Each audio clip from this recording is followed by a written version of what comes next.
Hey, everybody, welcome to another edition of the Big Blue Report. I'm Randy Zellea from Back Sports Page. This guy over here is a two-time Super Bowl champion, defensive captain, Jonathan Casillas. It's his show. We're just happy to be here. And Ryan Darlington as well from backsportspage.com. Hey, guys, the bye week Blues are here. Giants are 6-2 going into their bye week. And before we jump into it, I need some counseling on something. I need opinions on something. I spoke to you guys about it separately, but we have to address it on the show. So I picked Seattle last week. I said 24-20 Seattle. Did. And we were getting into our usual trend where I picked the other team and the Giants win. We had people over the house and I wore fan gear and I was wearing Giants gear. Is this loss my fault? Yeah. Yeah. You mushed it. I mean, listen, at the end of the day, you did what you were supposed to do. You picked the Giants to lose, right? You picked the Seahawks, but then you wore the Giants jersey. So we don't know. We don't know if the mojo's still there or not. And I think what you might have to do, JC, back me up on this if you think this is the right thing to do. When we play the Texans, this is going to hurt. You have to go to the Texans. We're going to see. Well, we're going to do a control. My question is to Randy is, have you been wearing Giants gear on game day? That's what you've been doing? No. That's what I'm saying. Oh, come on, man. We had company over. I had it be, I was being the host. Everyone's wearing but you got Giant stuff throughout your house, right? Right? You got a couple Giant stuff throughout your house, right? Yeah, but it's sort of like put away. You know what I mean? It's like you can't find it on game day. You know what I mean? It's one of those things where like you have to dig for it a little bit because it's So I'm not a big superstitious person. Like I throughout my career, like it wasn't nothing of like, oh, I'll do this because I have to do this or this is a sign. Like I'm not really like that, but there was something that I did before every game. And as it, time went on, it ended up being something that I had to do. And that, I guess that was my little bit of superstitiousness when it comes to like that type of stuff. But I had to do 50 push-ups before every game. And it had to be one clip. It was a 50 push-up clip. And the reason why I started it is when I was in high school, I wanted to do some push-ups so I can look a little bit more pumped before the game started. You know what I'm saying? But as time went on, it wasn't about the pump. Like I definitely didn't care when I was in the league, but like it was something that I had to do. And then after I did my 50 clip, I'm like ready to go. You know what I'm saying? So all that being said, like, do you have things that you do on a daily basis, right? For game day, right? And you wasn't doing them or you were doing them up until this point because the Giants haven't lost, right? It's been a while since the Giants lost. So it's like, what did you do differently, right? You bet for the other team, check, right? You wore Giants gear. You haven't done that all week. So it's like, okay, that's the thing that, come on. You know what I mean? Like, why did you do that? Well, I am like that. I am like 100%. Like if I'm not wearing the hat, I'm not watching the game. Like it's got to be. Listen, you've seen me. I haven't. It's like anybody that doesn't know me doesn't know that I don't wear the hat on occasion. Like you think that I'm just wearing the hat all the time because that's what I do. But listen, it matters. So next week, this is going to hurt. Next week, you got to not wear the jersey and you got to pick the Texans. And that's going to be rough. And by the way, I want to let you know that my idiotic superstitions have gone all the way back to my early 20s when I was an intern with the Nets and they went to the NBA Finals against the Spurs. We started a thing where I was handing out their credentials, and before the game started, I would have a pretzel. The one game I had game one in round one. I didn't have it game two. They lost game two. Had it in game five. They won. So me and the other guy ended up having a pretzel all the way through the NBA Finals before each game. The two games we did not have pretzels. They lost at home. So I think this is something that we can put out to the fans as well. So Back Sports Page Nation, I think you want to write in with your superstitions. Tell us what you do. I like that. Yeah, I think I like that. I think, listen, and not for nothing, I think everybody's got superstitions. And JC, like you mentioned about the push-ups, like you've been on the field. So obviously, it's about preparation and you're in that world of being on the field. Ryan and I, even before my media days, but like we've lived through the superstition stuff. Like when the Giants made the Super Bowl against the Patriots the second time around, I watched all the playoff games, including the qualifying game against Dallas back in 2011, 2012 Super Bowl time there. I watched it at my father-in-law's house, and I sat in the same seat every single week. Yep. I went to the bathroom at the same point during, like, I'm telling you, the superstitions were crazy. Yeah. Listen, you can't mess with the mojo, man. No, you cannot mess with the juice. I'm truly interested in seeing the fans' opinions, like the guys that are listening in. You know, I want to see what they have to say about their superstitions, because I know that's like a mild thing that you're doing, that you're talking about. I know people go a lot harder than that, and I'm curious to see what they got to say. Yes. But look, I remember when I was in high school, and you guys know I ran track. I was a 3-sport athlete, and all throughout my senior season, I never lost a 100-meter dash or 200-meter dash until I got to counties, right? So needless to say, counties was against Malcolm Jenkins. Malcolm Jenkins and Bryant McCombs, who Bryant McCombs, I think, was a sophomore at the time, but he ended up being one of the better runners in the state, like history, when he was a senior. But me and Malcolm got him when he was young. And I had earlier that day, I had won the 100-meter dash, and now we're going to 200. Malcolm didn't run the 100. I think he punked out because I was going to beat him. I don't know. We were talking about it the night before because I actually went to Piscataway's prom. Ooh. So I went to Malcolm Jenkins' prom with the lady a girl that that I had known for a while, actually, at that point. And so I was talking a lot of smack. Me and Andre Dixon, we were 2 players from New Brunswick. And if you guys don't know geographically where New Brunswick, New Jersey, and Piscataway, New Jersey is, it's literally Rutgers University, literally is in New Brunswick and Piscataway. Yep. That's what you need to know, right? So we were like neighbors, and we played against each other, only scrimmages, and they were like the number 1 team in the county. We were probably number 2 because they had 3 state championships and 2 state championships in 3 years, I think. And we had 1 state championship in 3 years and only 2 losses. So we were definitely like 1 and 2, neck and neck. And now this is the end of our senior season, after football season, after basketball. This is literally, we're about to go on to Ohio State for him and then Wisconsin for me. And I ended up losing to Malcolm Jenkins in the 200, right? And I swear, I didn't even realize this, but every race, I used to have these gold fangs. Like, literally, I used to, like, little gold, like little fake little diamond encrusted fangs that I used to wear for all the races. And this kid, I think he was from Plainfield, he came up to me after I lost. I didn't even realize this. He was like, "You know how you lost, bro? You know how you lost? Because you ain't wearing your fangs today. That's why you lost." And I was like, "Word?" And I was like, "Word?" I ain't even think of that. Come to find out, I lost them. So I've never lost until, I got to counties. But I mean, the competition is harder, of course, but that was my first loss in 100 or 200. And then the following week, I ended up losing 100 because I slipped out the blocks.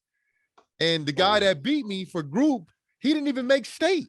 He didn't even make the last race, where I ended up eventually, losing to the overall winner, which is Michael Ray Garvin. Y'all remember that name, Michael Ray Garvin? I remember. Yeah. He won. He went to, was it Don Bosco?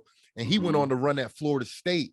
But with all that being said, I'm never really a superstitious person, but I remember that was the first time I was like, was that the reason why? Because of my fangs? Like, the first time I didn't wear them, I lose. You know what I mean? Like, I don't know, man. It makes you think, right? It just like it makes you really think. And like, man, I remember when I used to play basketball, we had a traditional thing we used to do in the locker room, and the games that we never did it, we ended up losing. And that was the first time I really, really, really believed in that stuff, was when I was in high school. We were doing those. You know what it is too? Like, it's the reason. It's really the reason why you didn't do that. Not really that you didn't do it. It's the reason why you didn't do it, right? Because if you got a normal routine and you prepare and you sleep and you do all the things you need to do your normal routine, like, you're probably going to do your normal routine. You're going to do exactly what you always do and always done. Now, if you're running a little late, something happens, all of a sudden you're a little bit flustered, right? So your preparation's a little bit off. And this goes for whatever superstitions, whatever type of, thing you have to do to get, you have to do things to get done to do something, whatever that is, right? When one of those things doesn't happen, or there's a break in your schedule, it's not really that you missed it. It's because things are out of order. Something else happened. Something is out of whack. You're late, like you're rushing. Something is wrong, with your normal scheduled programming, and that's what kind of throws you off. That's kind of like my science thought behind that. You know what I mean? No, I absolutely think that's right. And quite frankly, I think that's why, and you can tell me if I'm wrong about this, but from my understanding, NFL coaches spend a lot of time and a lot of energy making sure that the practice schedules, the day-to-day, the week-to-week is strictly regimented so that everybody is in that routine. Is that what you encountered? Yeah, of course. And what's so funny too, like what you said, we're all like, when you play in the NFL, your life is structured. It's structured, of course, around ball. It's structured around game day, right? That's every single week is structured around game day, right? And it depends when game day is. It depends on how you practice and when you practice. And that all incorporates the whole entire day of a NFL player or team, whatever you have, right?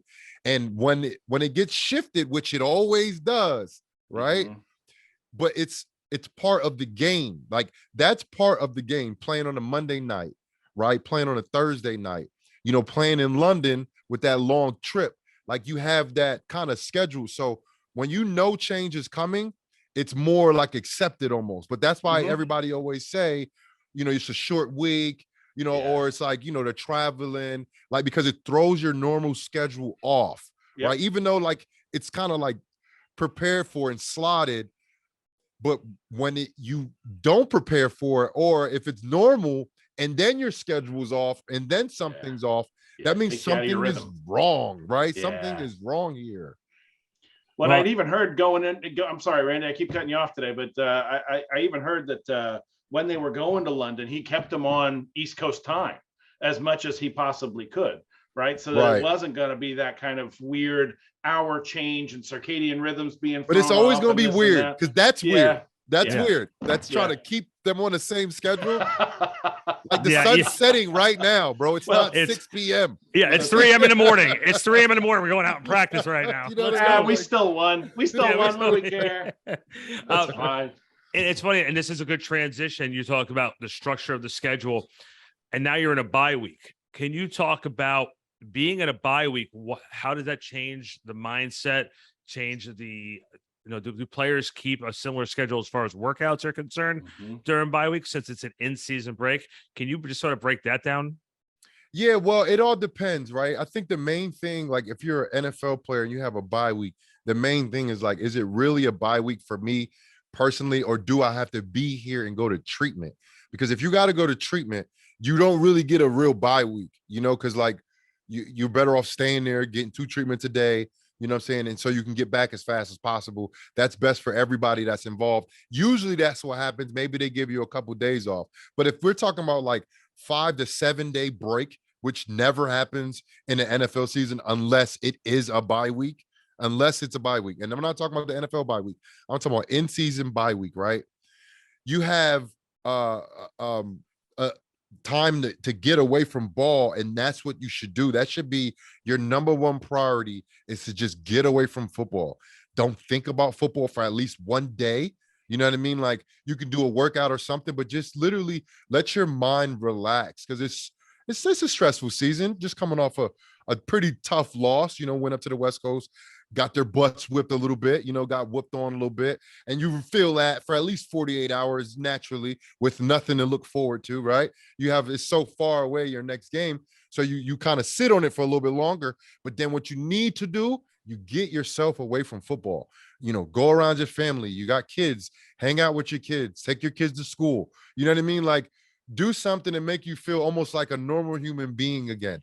Go grocery shopping, go to the movies. You know what I'm saying? Like,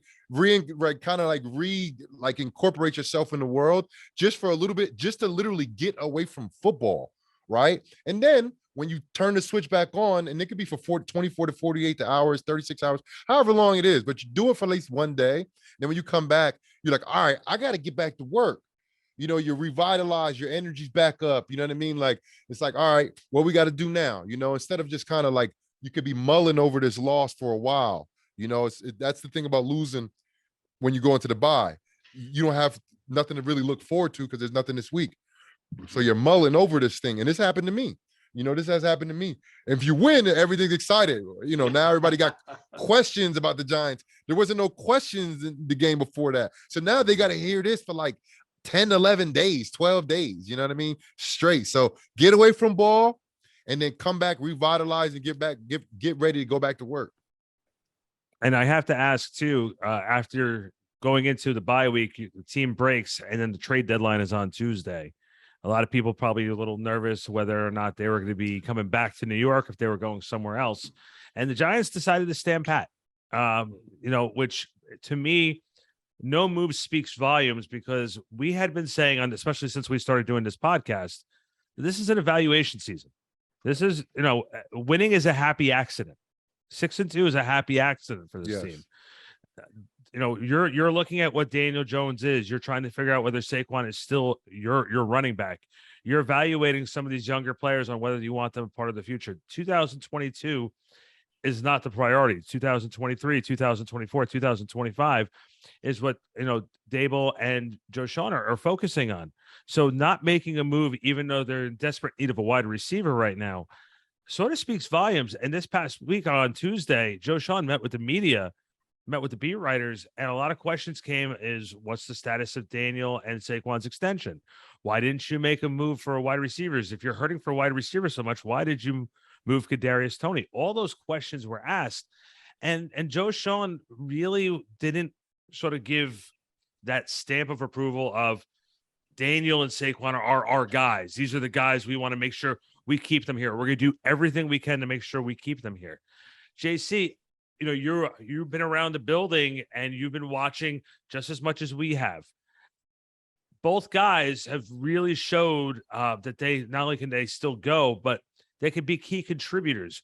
But are these two guys that you can break the bank on and make these the faces of your franchise?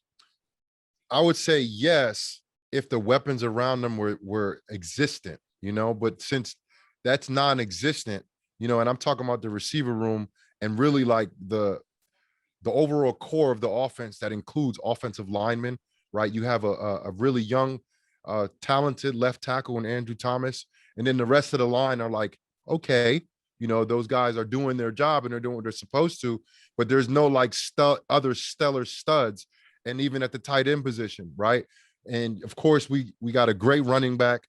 Daniel Jones he's Daniel Jones. He's put himself in his own category of quarterback. And I don't think that's a bad thing, because it used to be he's in the quarterback of turn the ball over, like Jameis Winston. I think he's kind of graduated out of that category, and now he's in his own little Daniel Jones category, right? But I think it was already shown from Joe Shane and this coaching staff that they're not committed to Daniel Jones because they didn't, get his fifth-year option in Saquon. And I think Saquon had a lot more to do with his status, his injury status. But when it comes down to signing someone and literally signing your franchise over to a player or two, that injuries has a lot to do with it. And at the quarterback position, decision-making and not turning the ball over, those things have a lot to do with it. But with all being said, every single one of those questions have been at least answered right now as of today. It's like, can he make better decisions in Daniel Jones? Yes, he can. Can he not turn the ball over? Yes, he can. Can he win games? Yes, he can. Yeah. Saquon, is he back? Is he explosive? Is he the guy we thought he was when we drafted him? Can he get back to that? And that's a yes. Those all are yeses. So they're doing a good job, those two guys specifically, in making a case for themselves to be franchise players, right? However we feel about Daniel Jones, he's making the case for it. But it's not even actually halfway yet. We're actually one game before it's halfway, or a half a game, because it's 17 games now. So we're almost at the halfway point, but we're at the halfway point, and then the schedule gets really thick very soon. Their futures will be determined in that area of the schedule. By week 18, when that 17th game is being played, That's what we're going to figure out exactly. We're going to have a better notation of what these guys are going to get done. You know, what's going to happen with these guys, right? If Saquon is hurt at the end of the season, that's going to be huge. If Daniel Jones ends up having 15 turnovers by the end of the year, this is going to be huge, right? So it's like, yeah, what happened in the beginning of the season, but we all know that the season is a very long season, right? And it feels like, man, like it goes fast, but it's long, right? It's a real long season, but it goes extremely fast. And sooner or later, we're going to have this same conversation again, and we're going to have a lot more like better opinions about what we think is going to happen to these two guys. You know, that said, I think I'd be surprised if we didn't have some sort of movement in the next week or two. One of the things that Joe Schoen did say was, look, we don't want contracts to be a distraction for our guys after the bye week. We don't want to be in season trying to make all these decisions. So you've got a guy focusing on his contract instead of what's going on the field. So there are other guys on the Giants who they might want to lock up between now and let's say Monday, right? I think that was the day that Shane had mentioned, because he wants them when they get back, he wants them focused on ball. Yep. So I wouldn't be surprised if there was some kind of movement between now and Monday. But the other thing that strikes me is that, you know, we go off of what they say to the media, but what has struck me about Shane and Dable specifically is that they're masters of not tipping their hand. They're really, really good at not giving any information that's going to give anybody some hint of what they are thinking about. So, I mean, they could already have a deal in the works for all we know. Right. You know what I mean? So, and I guess that kind of makes it exciting in a way. You know, you're sort of there with bated breath. You know, they have a plan. You know, they're executing on that plan. You know, they're going to continue doing what they've been doing because it's been working. So what is it? What do they do? I mean, they signed this kid Hodgins off of off of waivers from the Bills. He's what, 6'4", 210. You know, so it's not like they've not done anything, but I'd be very curious to see what happens. When you said they didn't do anything, I mean, that was a huge move, moving Kadarius Toney. They actually popped off the free agency with that move. You know what I mean? Like they did that pretty early on, not pretty early on, but they did that, you know, where before the rush got crazy, they made that move. And that was a big move, moving a first round pick of not too long ago out of, you know, to the West Coast over there to Mahomie, who's I think he's gonna light it up. Kadarius Toney gonna be everything we thought he could be. Yeah. He's gonna be that out there. Well, he's not in our division. He's not our problem. We don't gotta worry about him. Well, you know, JC though, it's funny too. Ryan made a very interesting point, and Dable and Joe Schoen, they have a plan, and they want to stick to it, and and that's something that's very, very important. There's no panic button. Like I said, 6-2 is a happy coincidence in their plan. Now you look at the rest of the schedule. You know, we come back from the bye. We're home for Houston and then home for Detroit. And then on Thanksgiving, you're on national television against the Dallas Cowboys. All focus is going to be on the Giants. Then they come home for Washington. Then they're home for Philadelphia. And that's going to be the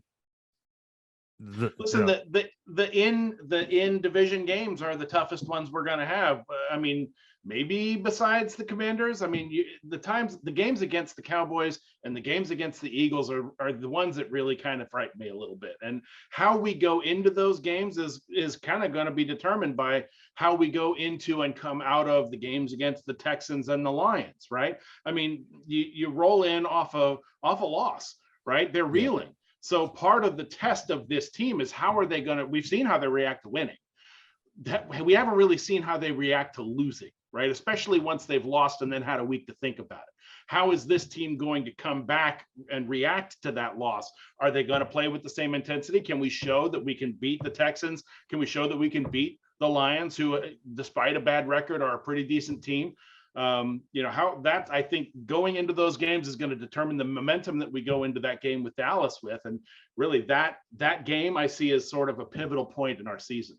And the Giants have to show a good job at making adjustments.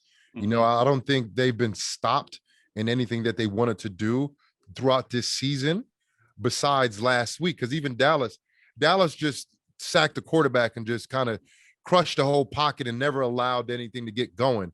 But this past week against Seattle took away what they were really doing and capitalizing on the last 4 to 5 weeks when they was on this win streak. And that's the boot game, right? They took that completely away from the Giants, and the Giants really didn't have an answer for that. So it's like, okay, the next team, that's the first thing that they're going to do is like, okay, we know we got to stop the run, specifically Saquon, but also the boot game, the boot naked keep game from Daniel Jones. And now if you eliminate that, what is the Giants? They have to answer that question. They have to figure that out because, okay, they tricked some teams. The sleight of hand was working, but now that you take that away, you got to line up and fight these and beat these teams now, and now it's like, all right, how do you guys adjust off of that? And that's where the whole thing comes with receivers. You can't really hide that you don't have receivers that long. You can't really hide that because eventually somebody's going to stop what you're good at, which is probably running the ball if you're not a good throwing team. And that's exactly what the Giants were good at. And you have a team that can stop you and slow you down a little bit and get you off your first and second down rhythm, and you have to throw on third down. They don't even have to be a good third down team or opportunistic team with a lot of interceptions. If you're not good on third down, you're not going to be able to handle it.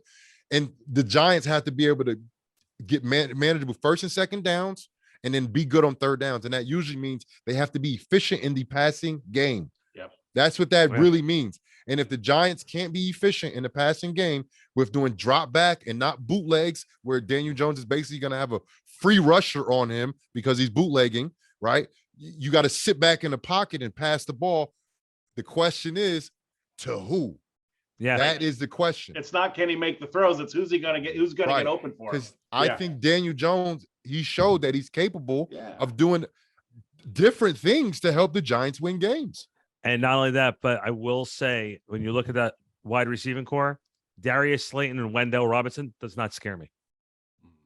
I hate I'm sorry. You're right. Darius Slayton is a good, I don't want to say a good little player, but he is not a guy who you're going to say, I'm going to shape my defense. Got to double him every time. We have to make sure he doesn't get the ball. I can hear you guys. My computer's gonna die. Just get my charger. Park up. Okay. I can hear you guys. Keep going. Yeah, it's one of those things too. Wandell Robinson has to stay on the field because of his health as well, and you're hoping to have Kenny Golladay back in the next week or two anyway. So we'll see where that is. And so, like I said, if Kenny Golladay can give you something, if he can give you any type of threat down the field, because he's supposed to be the guy who can go up. He's supposed to be your Plaxico. He's supposed to be your Hakeem Nicks. He's supposed to be the guy who your Odell, the guy just to go out and get it. That's what Kenny Golladay was brought here to do. And he has not been able to. He hasn't scored a touchdown in a season and a half. He has not scored a touchdown as a member of the Giants. So that right there is a waste of $72 million up until now, in my point. You want to see what a wasting $72 million of that, ladies and gentlemen, Kenny Golladay. Kenny Golladay, ladies and gentlemen. And I'm not being mean towards it. I'm not trying to be down on the situation, but so far the numbers and his play. But Randy, it's a production business. It's a production business. You get a guy for that much value, and it's like, all right, he has to produce. He has to, do something on offense. Not even like, is he falling short? Like he's not doing anything. Like literally, he's not doing anything because he's not available. And then I like to throw these two abilities out, right? Everybody say the best ability is being available, the availability, right? I second that with the second one is accountability, right? When you have a job to do, right? When you get signed for that much money at that receiver position, you're supposed to have some type of yardage, catches, touchdowns, yards per catch. Like these are all things that's like required. And as a receiver, you have those, you owe that to yourself. You know what I mean? Like, so I know he knows he's falling short.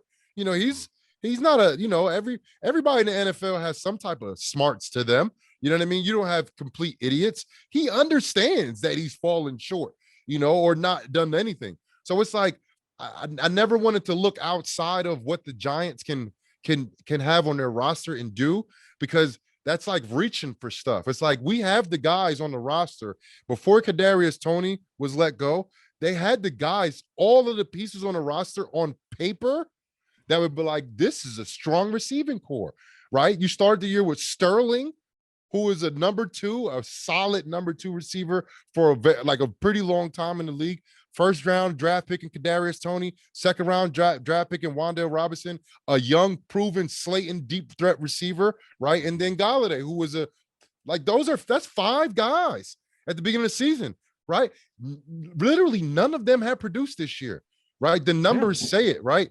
Bellinger was like the leading receiver, and he didn't even have a lot of receiving yards. No, and it's 38. It was 38 last week. Like the leading receiver for the season was like 76 yards. I think that was Slayton's game that he had, right? Well, I think that was it. Yeah, and it's funny too. Like I hate thinking back to this game, and we were discussing it the other night when we saw each other. But that game against the Chargers, when the Giants lost Odell, Dwayne Harris, Brandon Marshall, and Shep, and there was and you. Me too. I got her too. You look at that. I remember they were lining up, Red Ellison on the line. They had Evan Ingram on the line. You were lining up your tight ends. You might have to start getting creative. Maybe put Breida out there in the slot. I mean, you might have to start doing those types of things, because Daniel right now should not be rushing for over 100 yards every single game. Right. No. That is not an option. Fortunately, one thing that Kafka has shown is that he has the ability to be creative with his play calling. Yes. He has the ability to move people around and kind of put defenses on their heels, utilizing some of that chaos that's worked for us in the past. And, absolutely, it's possible to kind of get wise to some of the trickery that we've got going on. But I got to believe that there's a few packages that he's got in his back pocket that nobody's seen yet. Right. And so if you keep pulling out some of those, you've got players that you can fill in. Breida's one of them, right? Sills is one of them. He's been kind of quiet recently. I don't know that I want to throw the ball to Richie James at this point, but at the end of the day, you've got some guys in there that you can put in to make plays.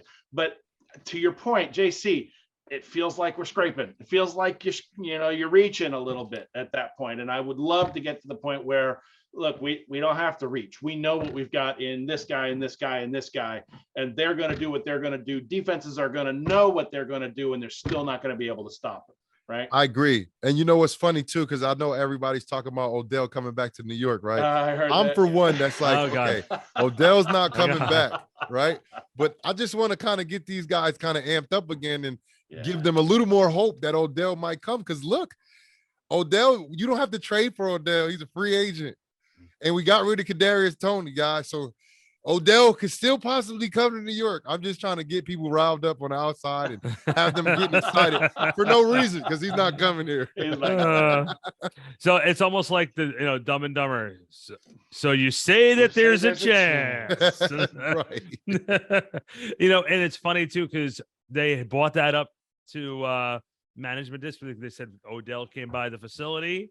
Yeah. What are the chances? And they said, well, they'll talk with him when he's fully healed. When he's healthy. Yeah. He kept on saying, I'll get healthy players here. Like, we'll do healthy players. Like, if Odell's not healthy, what are we even talking about? That's basically what he was saying. Sure. Yeah. That's like sitting there saying, hey, would you like to come in and do nothing for $12 million a year? Sign me up. I won't play receiver for $12 million. I will quit my day job. I won't play receiver. Come and sit on the bench. And don't play receiver for $12 million. That's right. Yeah. You can even give me a uniform if you want. That's cool. Yeah. There's a great scene. Again, I'm aging myself now. Maybe you guys remember the show Happy Days. And I know it, but I don't know. I don't ever used to watch it. Well, there was a scene where one of the main characters, Ralph Mouth, was on the basketball team, but he never played. So all of a sudden the coach goes, Mouth, you're in.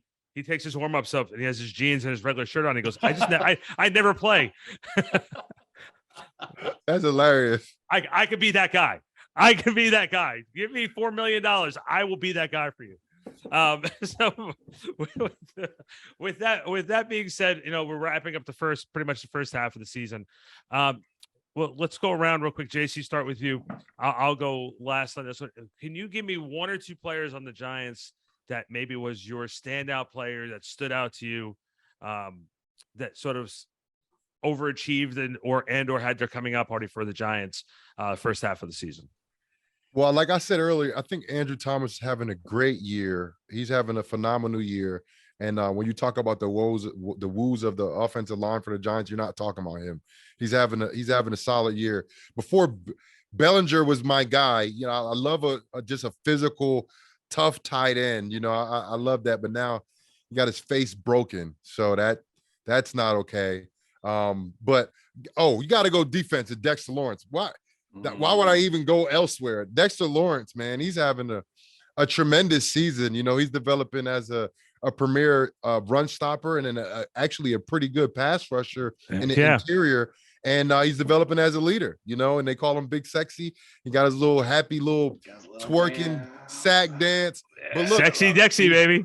That means he's feeling himself, you know, he's comfortable in his own skin, you know, and that's when you really get the most out of a player, when they're comfortable, they're feeling themselves, and they get things going. And combine him with the other guys, you know, Leonard Williams being the OG and all the other guys on the defensive line. Look, the Giants will always be led by the defensive line.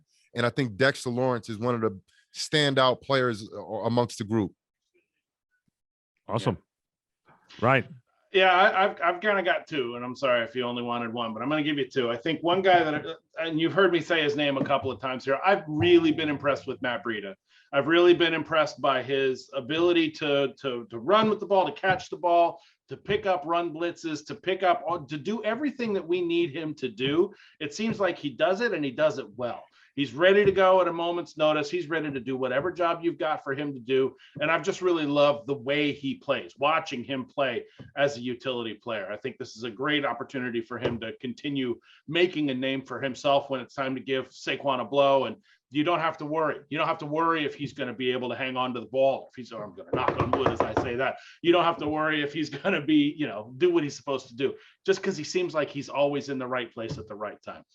The other guy on the defensive side of the ball, I've really enjoyed watching Adoree Jackson come into his own. You know, watching him cover the top receivers of the league and do a pretty good job of it, right? The guy's like sticky tape, right? And he's batting down passes left, right, and center.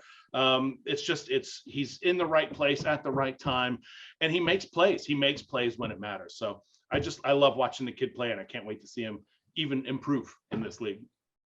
And my two from the offensive side, guys who just sort of don't get the credit, guys like Joe Feliciano, working with guys like Andrew Thomas, since Feliciano's been a veteran in this league, being able to work with him and Evan Neal, filling in where he can and doing what he can. He's like sort of the unsung heroes of that offensive line right now, just sort of trying to help out where he is. Has he been great all season long? Absolutely not. But sometimes when you're a veteran in this league and understanding what the system that Dable's trying to produce out there, having a guy who's already been through it and working with the two young guys on that line is key. And from the defensive side, O'Shane Ximines has really, really stepped up this year. Got buried under Joe Judge's regime, didn't see the field half the time. And he is now a critical part of that defensive scheme, and he was not out there in Seattle, so he was not with the team. He was recovering from injury. They allowed him not to travel across country. I think he has been one of the unsung heroes of that defense this year, and really stepped up. So those are my two picks. And if I had to throw an honorable mention pick out there, the leadership in that secondary, even though he's still a young kid, Xavier McKinney has really, really done a great job with that secondary out there. The X factor. Yeah, definitely. Guys, you know what's very interesting too? We're gonna switch over to this. We were all together last night out in Mount Olive. I can't say enough great things and the feedback that has come. JC came out to the Mount Olive's football program and spoke with the kids, and showed an amazing amount of patience. Seriously, signing on with you and me. Never mind the kids. Yeah. First off, the fact of the matter is that off topic here. I got to go here. last week I felt was going to be the norm as JC was sitting there doing the show with a bottle of wine on the side. I thought that was going to be more of a consistent thing because it takes a lot to not only deal with me, but to deal with both me and Ryan. This man deserves an award already. We should have for podcast of the year, and I can picture JC's acceptance speeches. Do you know how difficult this is every single week? Dealing with that maniac out in Mount Olive. These two assholes every week.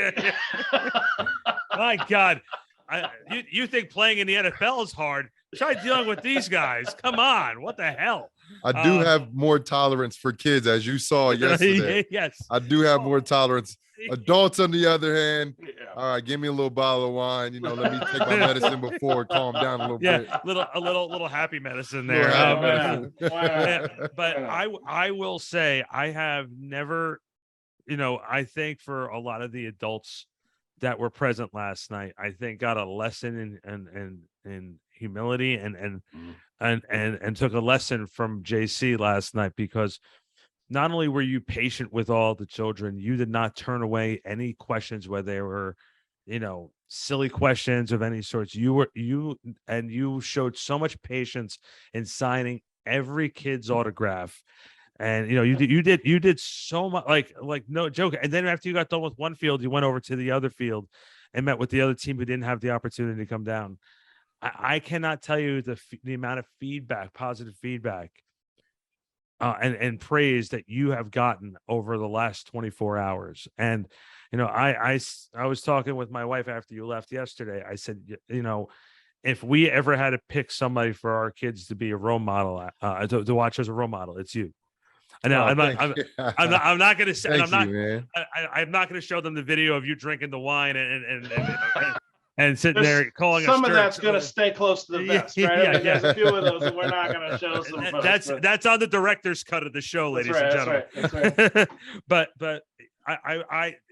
and if you guys want, you can go on to I'm going to post some pictures from last night on Instagram. There's some already out there for some other people, and we also have the video, which Andrew's going to fix up, and we'll put it out there also of JC talking. But the amount of positive energy that was felt, and the kids are buying into it. Not that you have to buy into it, but it was beyond football. Let's put it that way. It was beyond football, and we'll put it out there. We'll put the audio out there, and the only thing we can say is humbly thank you, and not only for last night, but also giving Ryan and I the opportunity to sit here every single week and just ramble on about Giants football, and talk about, like, literally Ryan and I are just like looking forward to it every single week, because you're just a class act, and thank you. And you have so much equity that what you say is so relevant because of your equity of what you've accomplished in this league. I appreciate that, man. But I thank you for the opportunity. These are two things that I really enjoy doing. Number one is talking ball, watching ball. Like, I'm doing my favorite things. I'm watching the game, which I have to watch because the Giants play the Texans next week. Philly. So I'm actually working right now while I'm having fun talking, to some guys about football, some guys that I know and care about. And, we got relationships, away from this, you know what I mean? And we can share that. And then being around football with the young kids, seeing them going out there and tackling and their pads hanging off their butts because they're little kids, like that for me. Like, I love the smell of it. I love to be around it. And, for me, if I could provide hope and help the parents out in any type of way, because I'm a parent and I know I'll be telling my daughter stuff, and it's like, she don't even listen to me. And it's like, who else do you know that did what I did that can actually tell you about sports and all of the things that you're going to face? And she's like, whatever, Dad. Yeah. So I get the whole, when parents say it, and I get the whole, when a two-time Super Bowl champion says it, it could resonate a little bit more. So that's why when I do speak to the kids, and you were talking about it earlier, alluding to that it's more than football, right? I told the kids to help out at home, help their mom at home, do the dishes, take out the garbage. Like, ask your mom, can they do anything? Can I do something for you? Do you need help with anything? You know, ask your mom. And the kids are like, what? Like, what? Like, bro, give it a try. Give it a try. Yeah. You do that, and I tell these kids, I pull them to the side. I'm like, yo, let me tell you something. You start doing stuff like that, you get your mom off your back, bro. Like, you get your dad off your back. You know, you feel like your mom always on you. Then how about this? Why don't you come home? She come home to a clean room one day. She keep yelling at you about a dirty room. Why don't you clean it up? And then when she get home, she look at your room like, yeah, Ma, you want me to do anything else? You probably bought yourself about a week of no yelling, or you know what I mean? Like no scolding, you know, but like the kids don't have the foresight to do that. They don't. So that's why I bring a message, and I hope that message can get, you know, over and over again, just kind of recapitulated to them over and over and over again. So I am going to make a return to Mount Olive and see the kids down there for sure. It may not be this year. It may be early next year, maybe next season, but I'll definitely come back and check them out and play some catch like I did with some of the kids, and, you know, rub some elbows with some of the parents, because I'm a soccer mom too. You know what I mean? Like, we're all soccer moms when we got kids in sports. You know what I mean? Right. I was trying to figure out at one point who was having more fun, the kids or you, the way you were throwing the football with them. I saw you running goes. Yeah, man. You're sitting there like, you know this route? All right, you want you going this way? And usually I would go out there and run a little bit, and all the kids would wanted to see me run. They're like, come on, let's run, let's race. And usually I'd be like, all right, I'll race you. I'm gonna smoke you, but I'm gonna race you. But you know, I'm recovering from the Achilles. Yeah, Achilles. So it hurt me that I couldn't really get after it like that on the field. You know what I mean? Probably better for them though, right? Better for their ego, because you go. I'd definitely embarrass them. I definitely don't hold back. There's two things I want to add. Now, little Johnny? Right. There's two things I'll add to that. The first one is I don't have an Achilles problem, but that's usually the excuse that I give why I'm not going to do it. So, and the other thing too is I had back when I was coaching high school ball, Brian Scalabrini, who used to play for the Nets, came down and he worked with the kids, and he scrimmaged with the kids. He actually scrimmaged with them. And one of the kids on the team started trying talking trash to him. And I'm like, you really want to talk trash to an NBA player? Really? Yeah. Brian took the ball, went right down. Keep in mind, Brian didn't get into games that much when he was with the Nets, when he was earlier in his career. Brian took the kid right to the hole and dunked right on him. And Brian started trash talking right back. And I looked at Brian. I said, do you realize you just talked trash to a 17-year-old and just dunked on him? He's like, yeah, but he started with me, so I had to finish. That's right. And listen, it'd be different if he was 7. If this kid's 17, he ought to know better. Yeah, you almost a grown man, bro. That's right. Get some of this grown work too. I just literally have a mental picture of a 7-year-old talking trash on the court to an NBA player. I would really like to see that. I think we have to make that happen somehow. You suck, old man. yeah. The problem is when you say that to Michael Jordan at one of his camps, Michael's going to come, all right, let's play. Oh, okay. Here we go. Michael's competitive. He'll find a way to take the kid's college tuition away from him. So that's just the way it is. Guys, we don't have any picks this week to do. We're off for a week. We'll do the Texans pick next week. So I guess we should, we'll crash a little early this week, but I will say again, one more time, it was really cool for the three of us all to be at one place at one time. It certainly won't be the last time, but I will ask, JC, you said you're working right now. You're watching the Texans game. Is there any games on the schedule this week that sort of pop out to you that you would think that you'd want to, who's on the gambit this week off the top of my head? Let me look. I was going to say, them up too.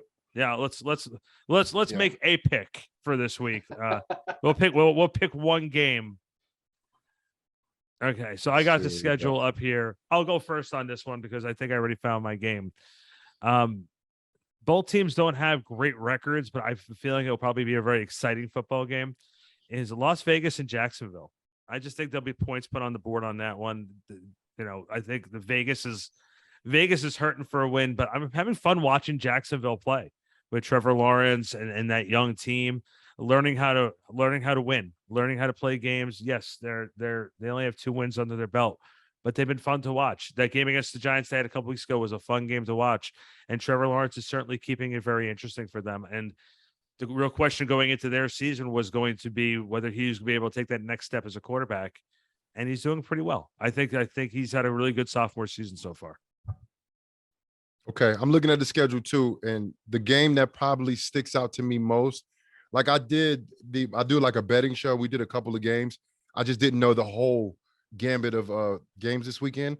But Minnesota at Washington, that's going to be a huge game, especially in the NFC when you talk about the playoff race, and then and of course where the Giants are going to be at in the NFC East.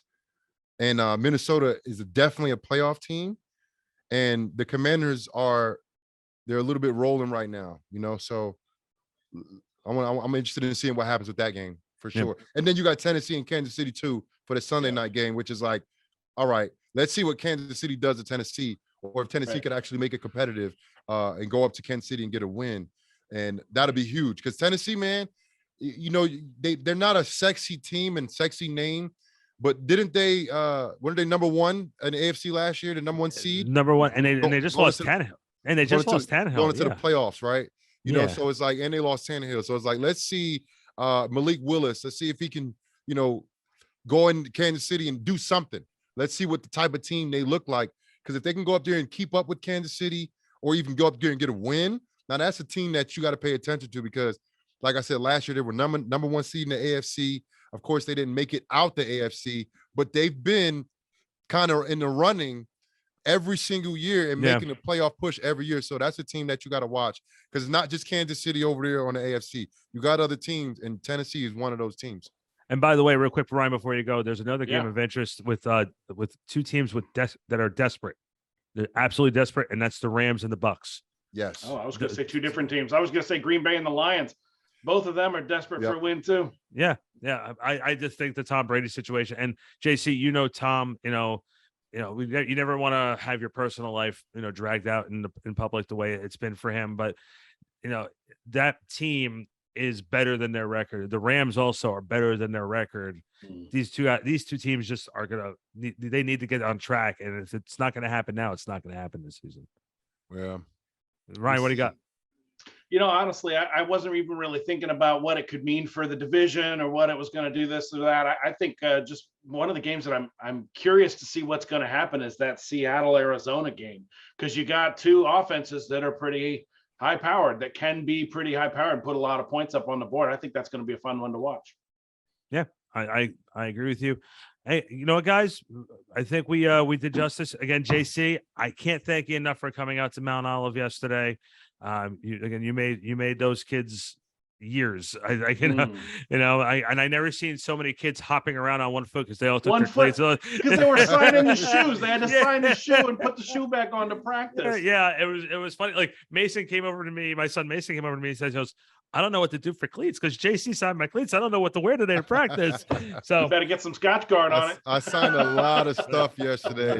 A lot of jerseys that I was like, I hope this not this kid's game jersey, man. I know I'm signing.